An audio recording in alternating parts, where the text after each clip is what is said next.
Good Morning Business, le débrief de la matinale. Le débrief de la matinale ce matin avec Marc Rochet, avec Pierre-René Lemay et avec Dominique Carlac. Il faut se réveiller, l'Europe est mortelle, discours d'Emmanuel Macron hier à Dresde. On va l'écouter sur ce qu'il faut faire à son sens pour réveiller l'Europe. On en débrief juste derrière. L'Europe est le dernier endroit où nous sommes ouverts au reste du monde sans préférence européenne et sans règles.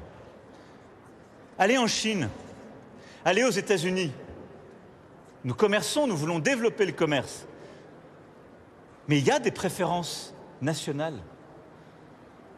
Alors je vous le dis, nous avons besoin d'avoir une stratégie européenne qui bâtisse une préférence européenne en matière de défense, en matière d'espace, qui bâtisse une stratégie d'achat européen. Doublons notre budget européen, soit par la taille du budget, soit par des stratégies d'emprunt commun, soit par des instruments qui existent déjà. 2 fois plus d'investissements publics dans notre Europe ensemble. Dominique Carlac, plus d'investissements, protéger le tissu économique. C'est un peu notre sujet préféré oui. à BFM Business, de savoir est-ce qu'il faut que l'Europe continue d'être le dindon de la farce et de laisser ses portes ouvertes, ou s'il faut se protéger. Là, c'est très clair. Je ne dis pas qu'on est dans un discours protectionniste, mais on change quand même de vision de l'Europe. Non, alors d'abord le diagnostic. On a évité quand même la récession en Europe. Néanmoins, on n'arrive pas à avoir de reprise dynamique. Donc c'est là où il faut intervenir. Et ce matin, vous aurez certainement vu dans la presse un article qui est co-signé par le président du MEDEF, le président du BDI et du BDA, l'équivalent de France Industrie et du MEDEF en Allemagne, qui dit au pacte vert, qui a été un petit peu l'outil principal de l'Europe, il nous faut faire un pacte industriel et économique. Et il faut qu'on aille sur les sujets de compétitivité, de défense, d'investissement, pour qu'on soit dans la cour des grands, de la même manière que les 2 grandes puissances que sont les États-Unis et la Chine. Et là-dessus, il faut aussi, à l'intérieur de ça, des chocs de simplification pour compléter ce fameux pacte vert. Et on a fait des propositions, notamment un Buy European, c'est-à-dire à un moment donné, si on peut avoir des productions 100% européennes, Préférence à l'achat. On ne va pas s'en priver. Voilà, une préférence à l'achat de solutions européennes, mais aussi un choc de simplification pour les entreprises et notamment les PME, et tester à chaque fois qu'on met en place une norme, qu'on puisse tester sur un petit groupe d'entreprises PME si ceci ne pèse pas sur leur compétitivité. Ça vous est fait en France. Oui, tout à fait. Mais là, comme on parle d'Europe, on se dit en fait il faut extrapoler ce modèle au niveau européen parce qu'on a des vrais talents. Il faut qu'on organise également, 1, le marché des capitaux et 2, le marché des compétences. Aujourd'hui, Erasmus a très bien marché, il y a les générations Erasmus. On a Airbus et Erasmus. Mais déjà, c'est pas mal. Il y en a d'autres. Mais ça ne touche pas toutes les populations d'étudiants, notamment les apprentis. Et si vous voulez une Europe des compétences pour anticiper toutes les transitions numériques, écologiques, il faut de la compétence et il faut que les compétences se développent et restent en Europe. Droit de douane ? Là aussi, ça fait partie du pacte. Quand vous commencez à dire Buy European Act d'une part et des productions 100% européennes d'autre part, il y a quand même une logique de European First. Pierre-René Lemay. Non, moi je suis complètement d'accord avec ce que dit Dominique. Moi je crois pas. Enfin le discours, c'est la période. L'Europe est mortelle, tout ça de Monsieur Scholz et du président Macron. Il en fait trop. L'Europe est mortelle, tout est mortel, nous sommes mortels, la France est-elle éternelle. Bon, non, moi ce que je crois, c'est qu'on est dans une période où en effet on a besoin de se protéger et surtout d'avancer. Voilà. On parle beaucoup de se protéger en ce moment, sans doute parce que c'est la période électorale, avec européenne, avec l'augmentation des droits de douane, les barrières à l'entrée, tout un mécanisme protectionniste qui soit vert ou qui soit tout simplement protectionniste. Moi, je crois que l'essentiel aujourd'hui, c'est d'avancer là-dessus. Le président Macron et Scholz ont parfaitement raison quand ils parlent d'un projet européen d'investissement de 100 milliards. Voilà, ça, c'est une perspective. Quand il dit qu'il faut réfléchir, même si l'Allemagne est réticente, à un emprunt commun européen, oui, ça c'est la bonne voie. Est-ce que c'est du fédéralisme? On s'en fiche. C'est comme ça qu'il faut avancer, c'est-à-dire en considérant l'Europe comme un continent offensif. Voilà, ma droite est enfoncée. Mais c'est facile à dire parce que nous on n'a pas d'argent, donc c'est vrai qu'on pousse les Allemands à faire un emprunt commun européen. C'est sûr qu'on n'a pas les mêmes. Et en tous les cas, on ne peut pas faire un grand emprunt national. Il faut faire un grand emprunt européen, c'est l'intérêt commun. Marc Rochet. On peut être que d'accord avec les propos tenus par le président de la République. C'est évident, c'est du bon sens, c'est quelque chose qu'on peut communiquer en plus aux nations, au peuple. Donc sur le fond, je souscris totalement à ce qui a été dit. La seule réserve que j'ai, c'est que, et il le dit pas clairement, pour aller dans ce sens, il faut à la fois du courage, de la simplification, parce que les choses sont beaucoup trop compliquées pour tout le monde. Et je vais prendre un exemple, parce que c'est celui un petit peu de mon secteur, qui a été d'ailleurs cité par le président, c'est celui de l'Europe spatiale. L'Europe spatiale, elle existe. Les compétences sont là. On a été capable, dans le passé, tout le monde connaît la fabuleuse histoire d'Ariane 5, de développer un lanceur de très grande capacité, de très bonne fiabilité. Et puis tout d'un coup, parce que cette Europe, elle est en quelque sorte enlisée dans ses propres process de décision, de coopération, et les hommes sont là, les hommes et les femmes qui savent sont là. On s'est laissé dépasser. Les Américains, par l'entremise de l'initiative privée, ont développé des lanceurs très efficaces. Ils en ont développé plusieurs. Ils sont compétitifs. Ils nous ont dépassés. Donc Ariane 5 ne vole plus, Ariane 6 ne vole pas encore. On va être en retard. Tout ça parce qu'on avait ce qu'il fallait pour réussir. Il a manqué le courage et la simplification pour dépasser tout ce qui peut bloquer les choses ou les freiner de façon inadmissible. Donc c'est pas qu'une question d'argent, parce que ce plan Absolument. à 100 milliards... C'est une question de volonté et de courage. La manière dont les subventions, on fait toujours la comparaison avec l'IRA, évidemment, mais la manière dont les subventions sont données, la manière dont on les demande, tout ça c'est important. C'est une question de fonctionnement, bien souvent. Oui. C'est-à-dire que le fonctionnement crée finalement une inimitié des concitoyens, des entreprises vis-à-vis de l'Europe, alors que l'Europe doit apporter un effet levier sur la compétitivité de notre pays. Donc c'est ça qu'il faut réduire. Cette inimitié doit être réduite par la simplification, par la pédagogie. Voilà, c'est pas seulement quand même, parce que derrière tout ça, le problème de l'Europe, c'est de savoir si on avance tous ensemble dans la même direction, s'il y a une cohérence. Franchement, entre l'Allemagne et la France, c'est formidable, hein, c'est 3 jours de fête franco-allemande. Enfin, on n'est pas en accord, on est même en désaccord sur la défense, on est en désaccord sur la Chine, sur les États-Unis, on est en désaccord sur l'emprunt européen. Donc il y a quand même des marges. Je sais pas le Conseil des ministres d'aujourd'hui. Moi, j'ai participé à ce genre de Conseil des ministres. C'est à la fois sympathique, ouvert. On parle. Les uns parlent français, les autres parlent allemand. Et parfois, les chefs d'État français parlent anglais. Donc, c'est un exercice sympathique. Mais il faut réduire les écarts. Est-ce que les Allemands sont prêts à accepter demain un emprunt européen ? Pas sûr. Est-ce que les Allemands sont prêts à accepter de faire autre chose que leur projet sur l'Europe de la défense ? C'est pas sûr. Voilà, donc on a encore des marges de négociation, et le moteur franco-allemand, comme on dit, est quand même l'essentiel. Voilà. Allez, on passe à la question sociale. En France, ces Jeux Olympiques qui arrivent bientôt dans moins de 2 mois, et c'est 25 jours avant le lancement de la cérémonie, et cette réforme de l'assurance chômage annoncée par décret pour le 1er juillet. On était avec Bernard Thibault, président du comité de suivi de la charge sociale pour les JO il y a quelques minutes. Écoutez-le.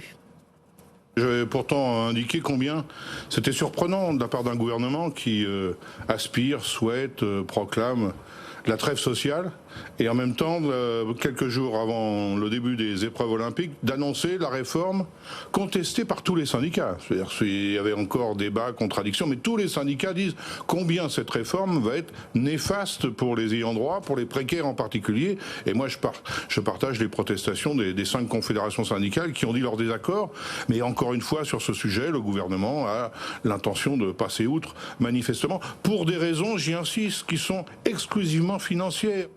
Cette réforme de l'assurance chômage, Dominique Carlac, est-ce qu'elle est, en dehors même de la question du timing, qui est potentiellement risqué, mais on a quand même du mal à mobiliser sur les questions de l'assurance chômage, est-ce que c'est une bonne réforme ou une mauvaise réforme ? En fait, il y a 2 choses à prendre en compte. Un, on vient de parler de la compétitivité européenne, la compétitivité française, qui ne sont pas au rendez-vous par rapport à d'autres puissances. Donc, pour retrouver de la compétitivité, il faut retrouver de l'emploi et donc de l'incitation à l'emploi.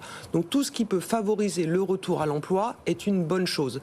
Donc une réforme qui va favoriser le retour à l'emploi est une bonne chose. Maintenant, derrière l'emploi, qui est un concept économique macro et massif, il y a des catégories de chômeurs. Et il y a les précaires et il y a ceux qui sont moins précaires. Et donc c'est là où il va falloir voir un petit peu ce qui va s'opérer dans les réformes.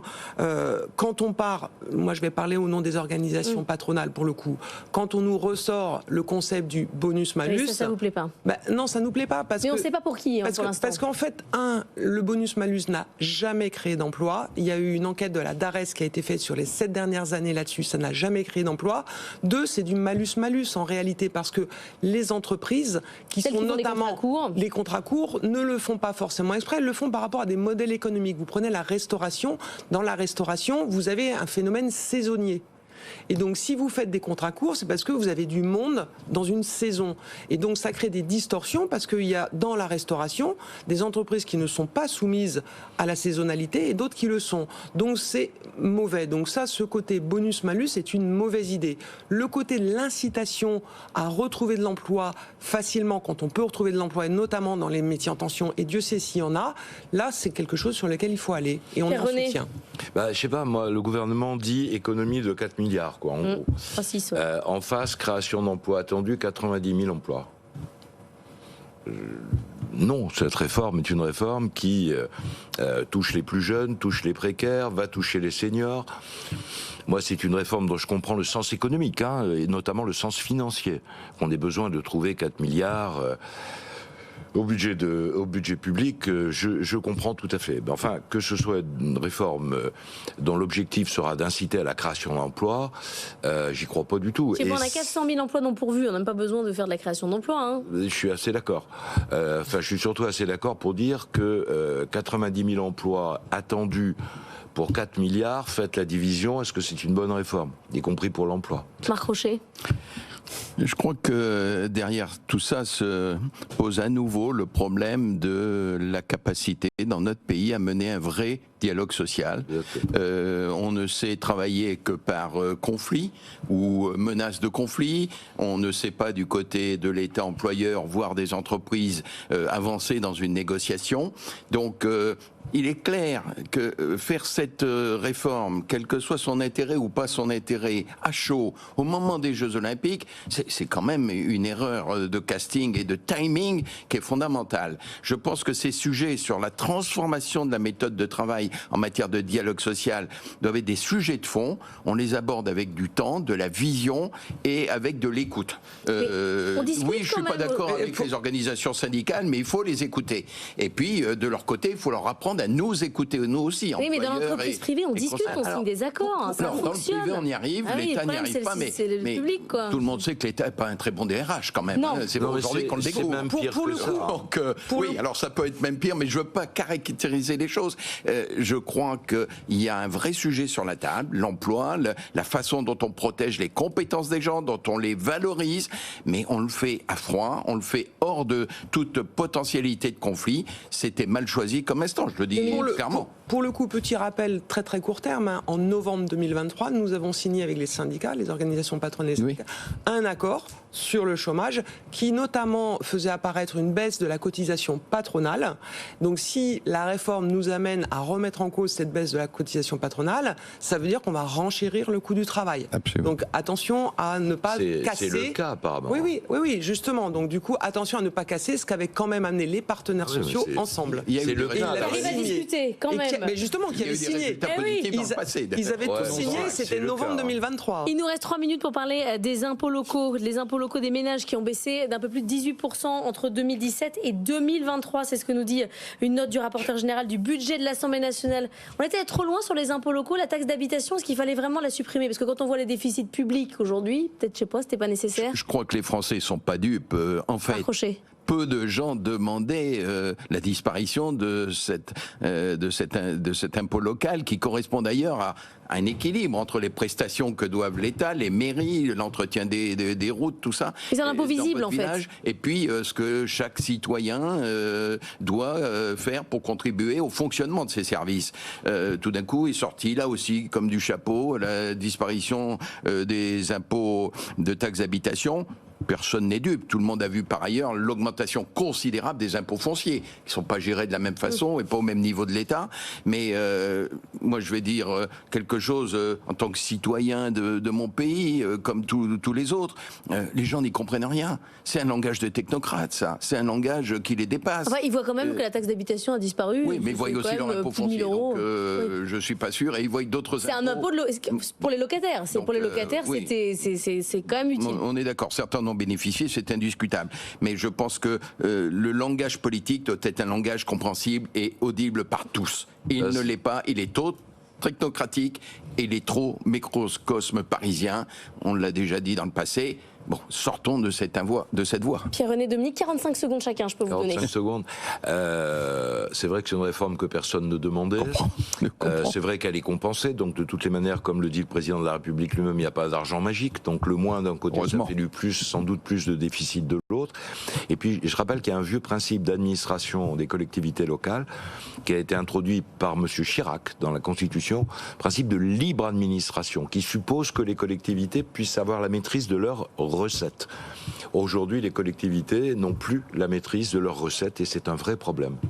Dominique. Côté entreprise, nous, on avait demandé, pour le coup, les Français n'avaient pas demandé la baisse de la taxe locative, mais en revanche, les entreprises avaient demandé la baisse de la cotisation sur la valeur ajoutée des entreprises, la fameuse CVAE. Donc là, effectivement, il y a eu 8 milliards depuis 2021 en moins par an. Donc là-dessus, ça a redonné de la compétitivité aux entreprises. La promesse qui est faite, c'est d'aller jusqu'en 2027 pour qu'il n'y ait plus du tout de CVAE, parce que c'est l'impôt le plus injuste qui existe. Avant même d'avoir fait du chiffre d'affaires, vous avez un impôt. Merci à tous les trois. Avant de partir, une information sur le groupe Atos, puisque Bruno Le Maire était sur Europe 1. Vous savez qu'on suit le dossier Atos, puisque chaque jour, il y a un nouvel épisode. Bruno Le Maire déclare que les activités de contrôle des centrales nucléaires resteront sous le contrôle de l'État.